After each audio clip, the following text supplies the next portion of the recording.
Olá a todos, eu sou a Daya do Yoga Sentado. Eu sou professora de yoga já há muitos anos e eu venho, através desses vídeos, através do meu trabalho, mostrar que o yoga é realmente para todos, que não é somente essas posturas mirabolantes e acrobáticas que nós vemos por aí, que nós vemos principalmente na internet, que é muito mais profundo que isso, que todos podem praticar, todos devem ter acesso a essa prática maravilhosa e que talvez até você já pratique yoga na sua vida e você nem saiba. Só precisa lapidar um pouco mais.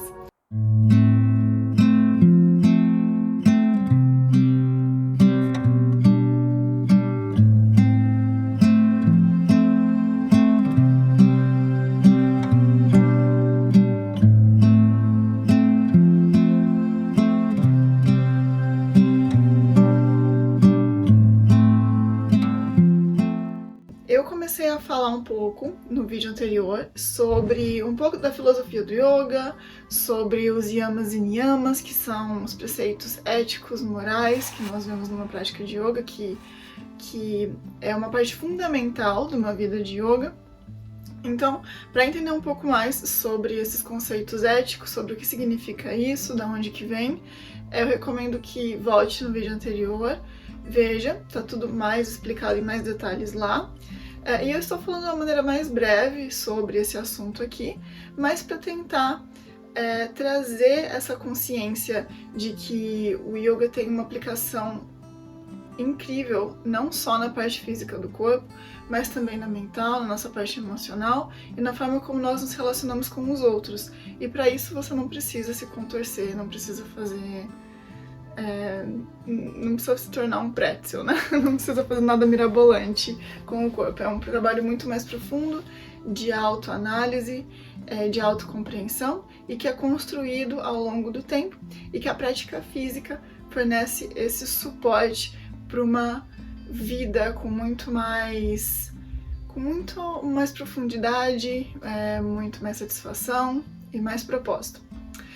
Continuando o assunto desses temas éticos e morais do yoga, eu comecei a falar sobre o primeiro princípio ético, que é o ahimsa, a não violência, no vídeo anterior, e eu trouxe aspectos que vão além da ideia mais básica da não violência que nós temos, né? Então, novamente, dá uma olhadinha no vídeo para saber um pouco melhor. E agora eu vou continuar com os preceitos seguintes, né? Então, o que vem logo depois do ahimsa, da não violência, é o satya, que sat significa verdade em sânscrito.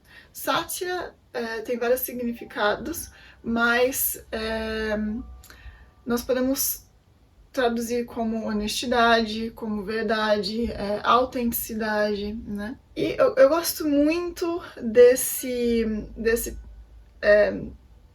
preceito, do Satya, porque fala de um aspecto fundamental de ser yogi, que é sobre nós alinharmos os nossos pensamentos com a nossa comunicação, verbal e não verbal, com os nossos sentimentos e com as nossas ações. O que falando parece uma coisa muito óbvia, mas é um desafio bem grande na nossa vida conseguir alinhar todos os nossos aspectos, o que a gente fala, na forma como a gente age com os outros, na forma como a gente se sente, como a gente pensa, né? Então, faz parte de uma vida de yoga nós ganharmos essa consciência e tentarmos manter esses aspectos da nossa existência alinhados.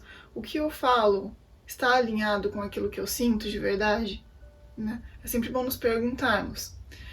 Aquilo que eu sinto está alinhado com os meus pensamentos? E toda vez que nós fazemos essa autoavaliação, nós também não podemos trazer nenhum tipo de culpa, nenhum tipo de auto-julgamento, entende? Nós temos que lembrar que na vida nós estamos aprendendo e essas práticas, essas autoavaliações, elas estão aqui para nos ajudar a aprender, para nos ajudar a entrar em contato com essa verdade que existe dentro de nós, né? que vai além do que os olhos veem, né? É algo mais, é uma verdade mais profunda. E Satya também fala sobre isso. Quando nós tiramos essas camadas, quando nós tiramos os nossos julgamentos, quando nós tiramos todos os nossos traumas, todas as nossas experiências de vida, quando nós vamos tirando as camadas da nossa existência, nós chegamos no nosso quórum, no nosso centro, e esse centro, ele é puro, ele é verdadeiro. Então ele vai além daquilo que nós acreditamos que é a verdade do momento, né? Porque Satya, quando nós pensamos na ideia de verdade, a verdade também é algo muito mutável, se nós pararmos para pensar, né? O que é verdade para você ou para mim hoje pode não ser verdade daqui a um ano. Ou o que é verdade para mim pode não ser verdade para você, não é? E a verdade tem muitas facetas, na verdade. Na verdade, a verdade tem muitas facetas. Então, cada pessoa vai olhar através de um ângulo. Tem aquela imagem, acho que a maioria das pessoas já viram, que é um cubo, se eu não me engano. E aí, a pessoa que olha por esse ângulo vai ver um quadrado, e a pessoa que olha por esse ângulo também vai ver um quadrado. Mas as duas não conseguiram ver que o cubo ele é um cubo, ele não é um quadrado, ele tem profundidade, né? Então é uma imagem bem conhecida e que fala, e aí diz, isso é verdade e isso é verdade. Sim, as duas são verdades, mas você não está vendo a verdade completa, porque nós, nessa experiência, numa experiência mais física, né, numa experiência limitada como humanos, não temos acesso à verdade total.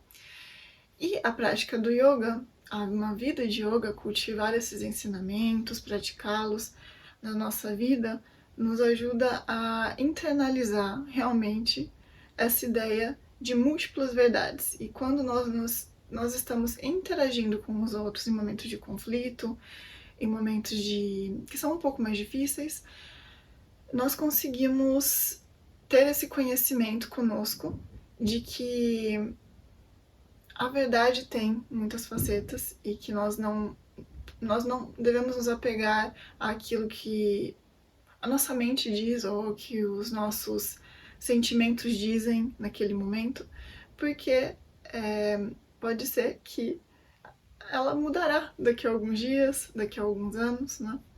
Então esse é um outro aspecto de Satya, como a verdade muda através do tempo. Outro aspecto de Satya que é um aspecto mais básico, sobre como nós devemos tentar trazer a honestidade na nossa vida, e que tem a ver com aquela primeira interpretação que eu mencionei, sobre alinharmos pensamento com ação, com palavras, com sentimentos, com ações, e com os outros ao nosso redor e com nós mesmos. Quantas vezes nós não mentimos para nós mesmos, não é verdade? Quantas vezes nós criamos uma narrativa na nossa mente que não tem embasamento nenhum com a realidade. Mas para nós aquilo faz sentido e para nós aquilo é verdade, não é? Às vezes não, às vezes nós sabemos que é mentira e mesmo assim é por alguma questão, por vergonha ou por orgulho. Existem milhares de motivos pelos quais nós não somos honestos com nós mesmos e com os outros ao nosso redor.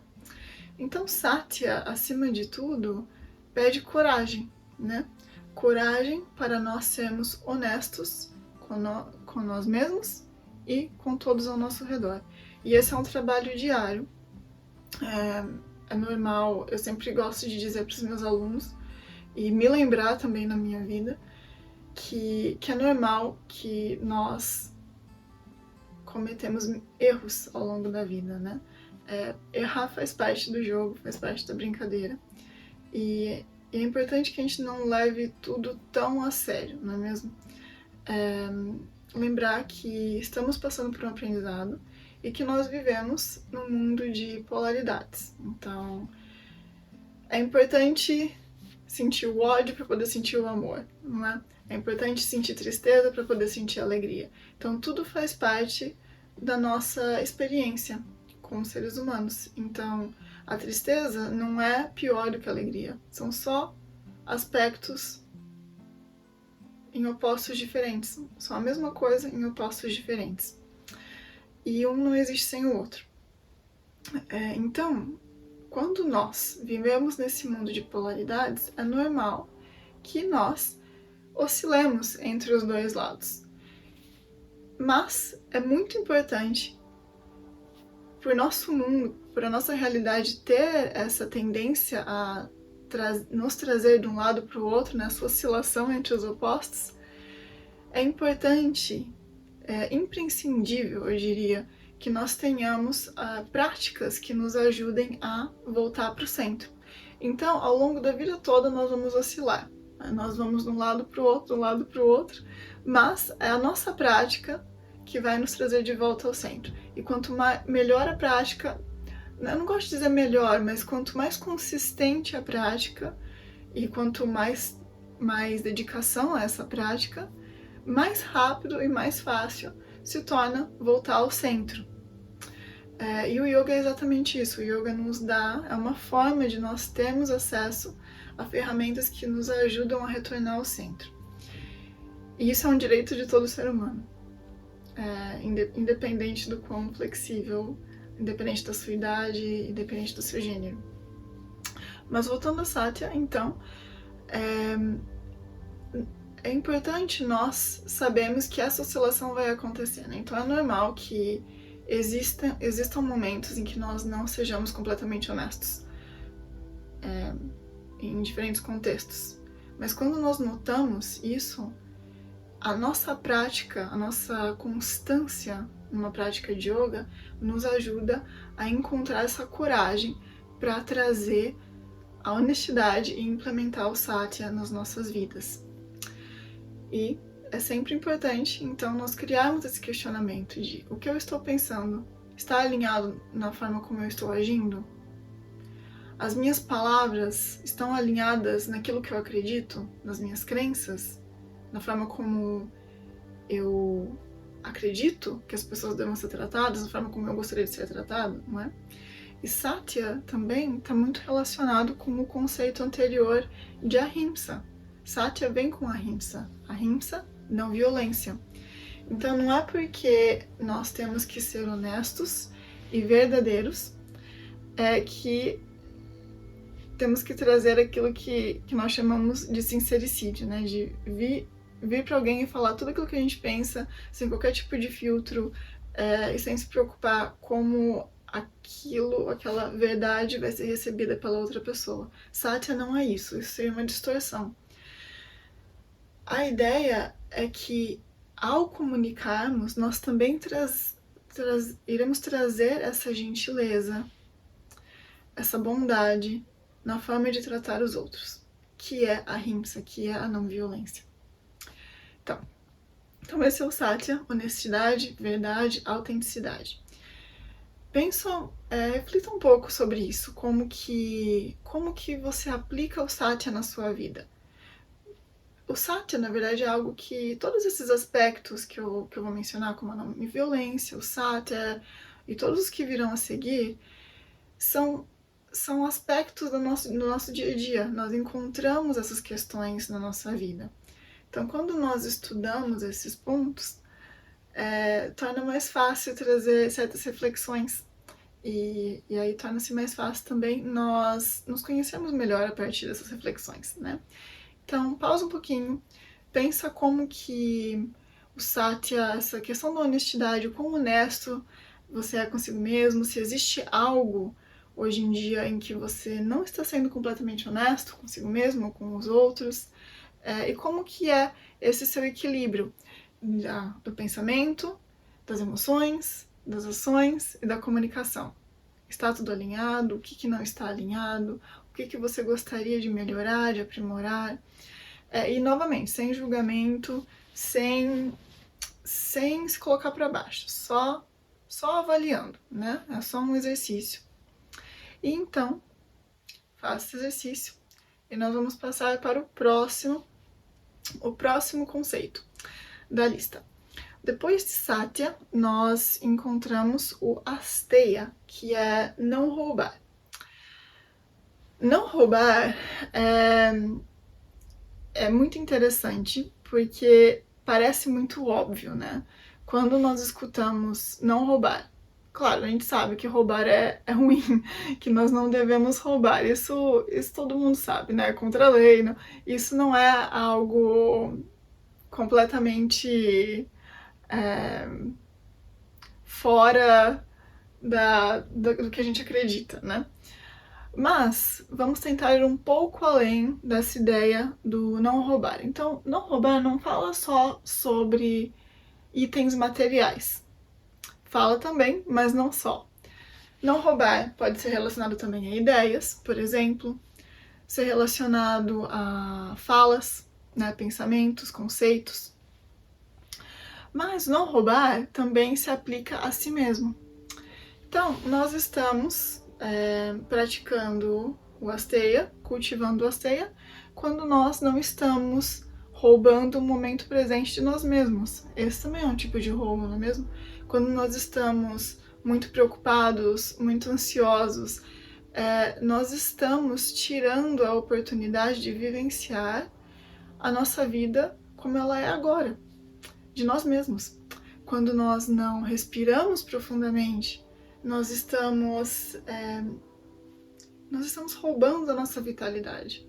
Quando nós não nos alimentamos apropriadamente, também é uma forma de roubar da nossa vitalidade. Então existem muitas formas em que nós roubamos de nós mesmos o tempo inteiro. Então o Asteya traz uma reflexão muito interessante nesse sentido. O que você... Eu tenho certeza que só de me ouvir falar um pouco sobre isso, algumas coisas já surgiram na sua mente. Provavelmente já surgiram. O que vem na sua mente quando eu trago essa ideia de roubar a respiração, roubar a alimentação, roubar através do momento presente? Nós roubamos de nós mesmos quando nós nos comparamos com os outros. Então, se por exemplo nós vamos para uma aula de yoga e a gente começa, ou não precisa nem ser aula de yoga, pode ser qualquer outra aula, e nós começamos a nos comparar com o nosso colega sobre como o corpo se mexe, ou como aquela pessoa consegue realizar certos movimentos que nós não conseguimos, ou as oportunidades que uma outra pessoa tem, né? Quando nós nos comparamos com os outros, nós estamos também roubando de nós mesmos. Então, o que eu acho que a pergunta não seria nem se você pensa, o que você pensa que rouba de si mesmo. Porque a pergunta seria o que você rouba de si mesmo, porque todos nós roubamos de nós mesmos em algum aspecto, e isso varia ao longo da vida, né? E varia ao longo do tempo. Então, atualmente, quais aspectos da sua vida que você tem tirado de si, que você tem roubado de si mesmo? Como que você poderia implementar a Asteya no seu dia a dia, nas suas relações consigo mesmo? Com quais formas você poderia trazer esse entendimento para a sua vida a partir de agora? Então, uma boa reflexão. E eu vou só falar de mais um antes da gente encerrar. O próximo conceito é Brahmacharya. Brahma, em sânscrito, é uma palavra que fala sobre Deus, sobre uma energia criativa universal. Não precisa ser Deus como o entendimento que nós temos no Ocidente, né? É Deus no sentido de algo maior, uma energia transcendental, né? Algo que permeia todo o universo, uma energia que permeia todo o universo. Pode ser o nosso Deus interior também, né? Essa energia que nós temos dentro de nós. Então, Brahma diz respeito a essa energia. Charya fala sobre seguir, acompanhar, caminhar. Então, Brahmacharya, se nós formos traduzir literalmente, significaria caminhar com Deus, caminhar com essa energia transcendental, caminhar ao lado, seguir essa energia transcendental. E Brahmacharya é um pouco polêmico, porque no passado Brahmacharya falava sobre celibato. Tinha bastante referências de Brahmacharya com celibato para os yogis mais antigos, mais tradicionais, né? Mas por quê? Porque a ideia básica de Brahmacharya vem de como nós concentramos e orientamos nossa energia. Sabe aquele dizer sobre para onde a atenção vai, a energia vai, não é? Então, onde nós focamos nossa atenção, nós focamos nossa energia. Atualmente, no mundo de hoje, principalmente, nós temos 1 milhão de fontes que sugam a nossa atenção o tempo inteiro. Tem muitas coisas acontecendo, todo mundo tem milhares de projetos, milhares de possibilidades, nunca tivemos tanto acesso a hobbies diferentes, a conhecimentos diferentes, a internet, né, um exemplo disso.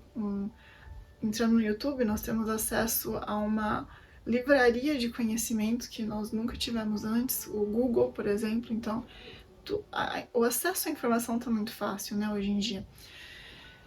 Então, mais do que nunca, a nossa atenção está extremamente dispersa. Quando a nossa atenção está dispersa, a nossa energia começa a ficar dispersa também, porque nós não conseguimos focar em nada. Então, é como se a energia vazasse em várias direções. Quando essa energia vaza em várias direções, nós ficamos extremamente cansados, extremamente drenados. Então, Brahmacharya fala sobre a consciência de que nós podemos escolher para onde direcionar a nossa energia. E o celibato vem daí, não é? Então, o celibato antigamente era uma forma dos yogis direcionarem a energia para algo que eles acreditavam que era mais relevante na época, certo? Óbvio que não precisa ser relacionado ao celibato, era uma forma de interpretação do Brahmacharya. Nós sabemos que ao direcionar a nossa energia em hábitos construtivos, a nossa vida floresce, porque ela fica com mais propósito. É difícil, não é algo simples. Disciplina, precisa de muita disciplina para realizar esse direcionamento, não é? E para isso que a gente precisa praticar, nós vamos errar, e daí a gente continua praticando, e sempre trazendo a atenção de volta. Práticas de meditação, por exemplo, práticas de yoga, práticas dos asanas físicos, da respiração do yoga, das meditações dentro da disciplina do yoga, nos ajuda a focar a mente para aquilo que é realmente importante em nossas vidas. Porque no final das contas, nós temos que fazer escolhas, não é? Para onde nós vamos direcionar a atenção e para quais áreas da nossa vida nós queremos que floresçam. Se isso não acontece, se nós não tomamos as rédeas das nossas vidas em nossas próprias mãos, é como se nós estivéssemos sentados numa carruagem com cavalos enlouquecidos nos levando para diferentes direções. Então essa que é a ideia, de Brahmacharya, utilizar essas ferramentas para direcionar a nossa energia para aquilo que realmente importa. E para isso precisamos de disciplina. Bom, para Brahmacharya eu gostaria que você refletisse um pouco sobre quais formas que atualmente você sente que a sua energia é dissipada. Então, em quais pontos da sua vida sua energia está vazando? Onde você gostaria de direcionar mais? Reflita um pouco sobre isso e eu espero que esse vídeo tenha trazido algumas reflexões, alguns questionamentos. Eu vou continuar trazendo mais aspectos do yoga que vão muito além dessa parte física, daquilo que acredita-se que é o yoga, né? Pelas redes sociais, pela internet, para que nós possamos utilizar esse conhecimento milenar para nos auxiliar realmente no dia a dia, na nossa vida, né? Como utilizá-lo de uma maneira mais direcionada, de uma maneira mais... Como que nós podemos viver vidas com mais propósito e com mais consciência. Consciência, no final das contas, é tudo na vida, não é? A primeira coisa que nós temos que fazer é trazer luz para as partes mais escuras da nossa existência, para que nós possamos, então, fazer escolhas conscientes de como direcionar a nossa energia ao longo do tempo. Eu agradeço muito a atenção, espero que tenham gostado e logo mais eu trago mais reflexões sobre a filosofia do yoga. Obrigada!